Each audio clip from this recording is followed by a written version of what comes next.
Ja. Eller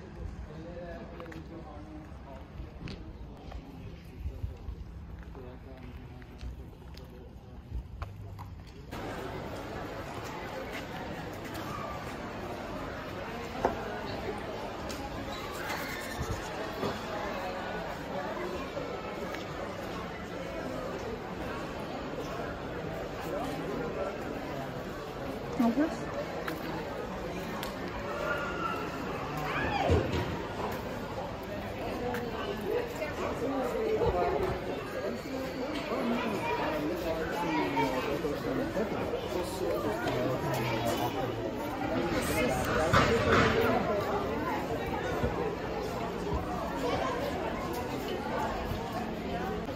Yo.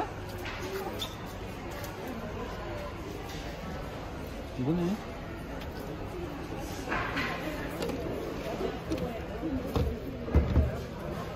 Kapattım.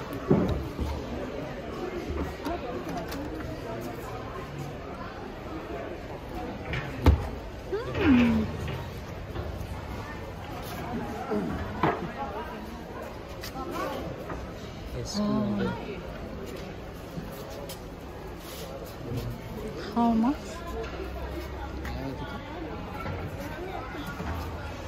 Sonra 5 kilo falan.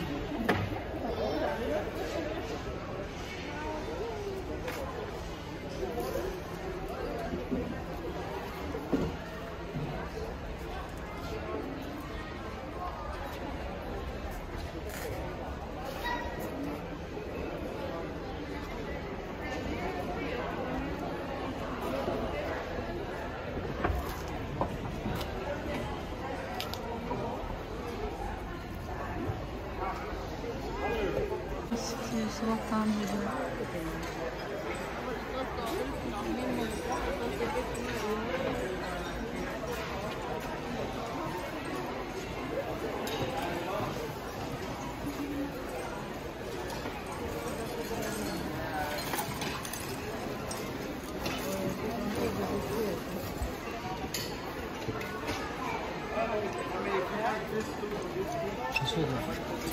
Poşete şu kadar şu kadar.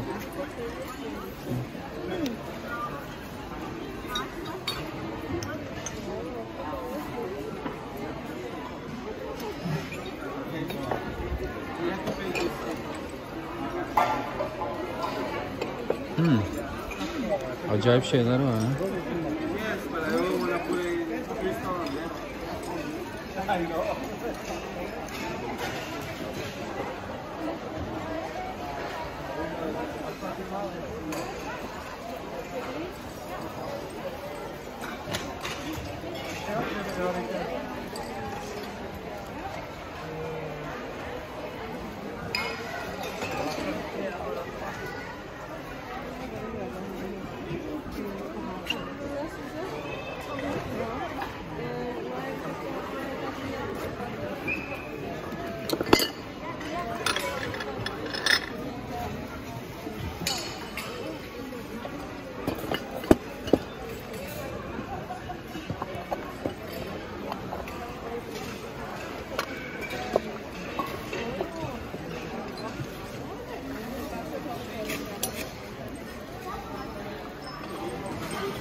Nefes almış bu şekilde satılıyor. Ya.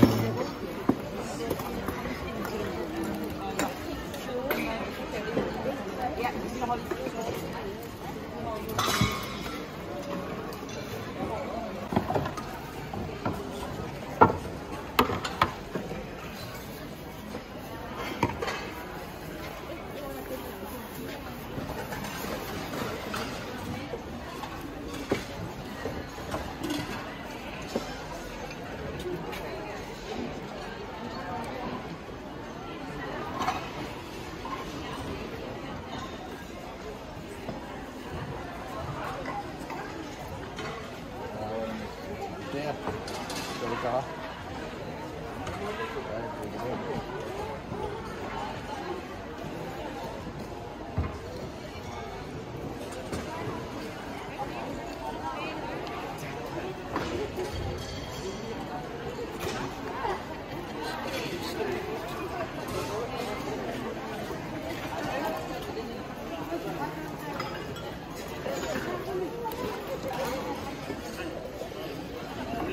Den del som hører til.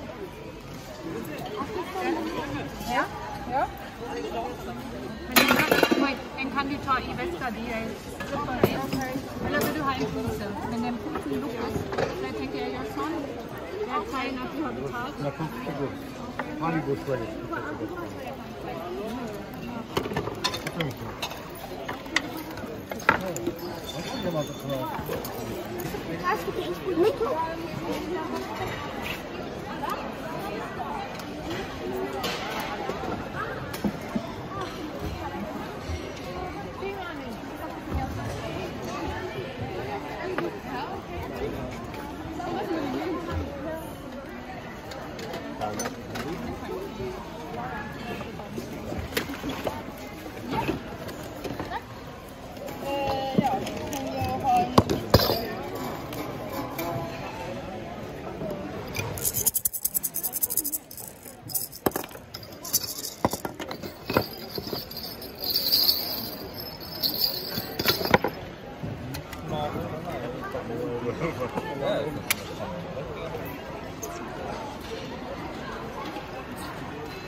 Ja, satt. Ja. Güzel.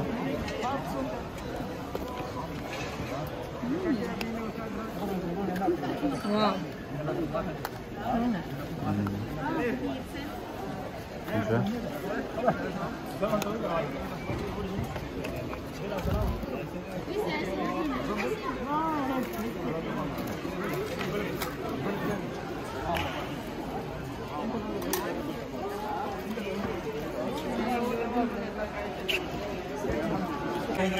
Dette er altså tysk kvalitet, så det er historisk hus over det. 300 kroner. Er det noen som byr 300 kroner?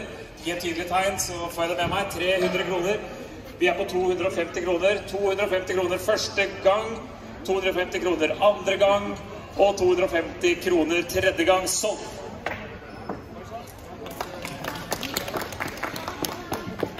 Ja. Kan hente varen her i hjørnet og betale med Vipps. Er det noen som nå angrer seg skikkelig og ikke fikk kjøpt det klenodiet til 250 kroner, så har de muligheten en gang til. Ja. Vi tar den... Vi går opp et hakk. Dette er en felttelefon som er norsk. Original norsk. Igjen, en av dere eksperter har lært oss litt at denne her rager noe høyere i pris ute i markedet og har original norsk merking. Og denne her har vi en startpris på 500 kroner. Er det noen som byr 500 kroner? Vi har 500 kroner. Er det noen som er villig til å by 500 kroner? 500 kroner, dette er altså norsk kvalitet. Ja. Det er fra 1932 og merket med hæren. 500 kroner? Hørte jeg 500 kroner? Alright. Vi starter heller på 400 kroner. 400 kroner er noen som er villig til å by 400 kroner for dette norske klenodiet her. Noen vil faktisk hevde at ute i markedet så ligger den langt over de summene vi snakker her nå. Så ender vi på 400 kroner, så begynner jeg å gråte. Men 400 kroner er altså mulig. Ser jeg et lite tegn på 400 kroner? 400 kroner er bytt. Er det noen som vil by 450 kroner? 450 kroner. 450. Her har vi muligheten. 450 kroner. 500 kroner. muligheten til å by 500 kroner. 500 kroner er bytt. 550. Se et lite tegn på 550 kroner her. Man har muligheten altså til å doble verdien på denne her ved å legge den ut i markedet. 550 kroner. Vi er på 500. 500 kroner.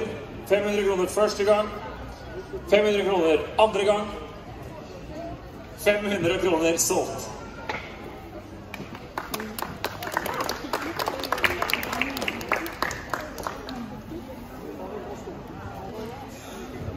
Mange av dere har sett at bak i lokalet her så står det 2 gule stoler. Erik løper nå og henter opp den ene av dem.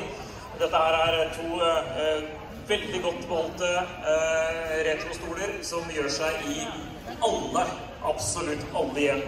Og de fleste av dere vil også ha gode minner fra besøk hos bestemor og andre i en sånn god stol. Vi selger disse 2 stolene, vi selger disse her altså som et par, og vi starter med 600 kroner for stolene, og det er i topp kvalitet, og du trenger ikke engang å trekke de om, men du kan trekke de om hvis du vil. 600 kroner, se noen som er med på det. 600 kroner.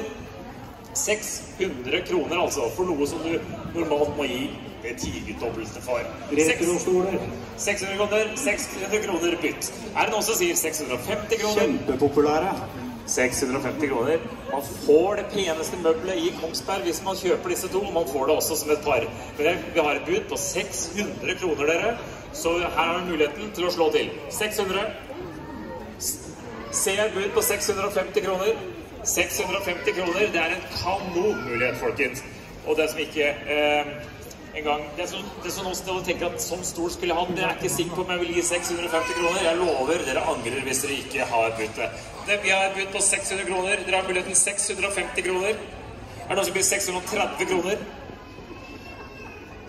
600 kroner første gang. Andre gang. 600 kroner. Tredje gang er solgt på 600 kroner. Gratulerer. For et kjøp. Dette viser altså at dere har muligheten til å gjøre kanonkjøp. Og nå skal vi opp som definitivt vil være verdt 500 kroner. Se 500 kroner. 500 kroner altså for dette her. Det har altså stått på veggen i en årrekke. Vi ser at det kan...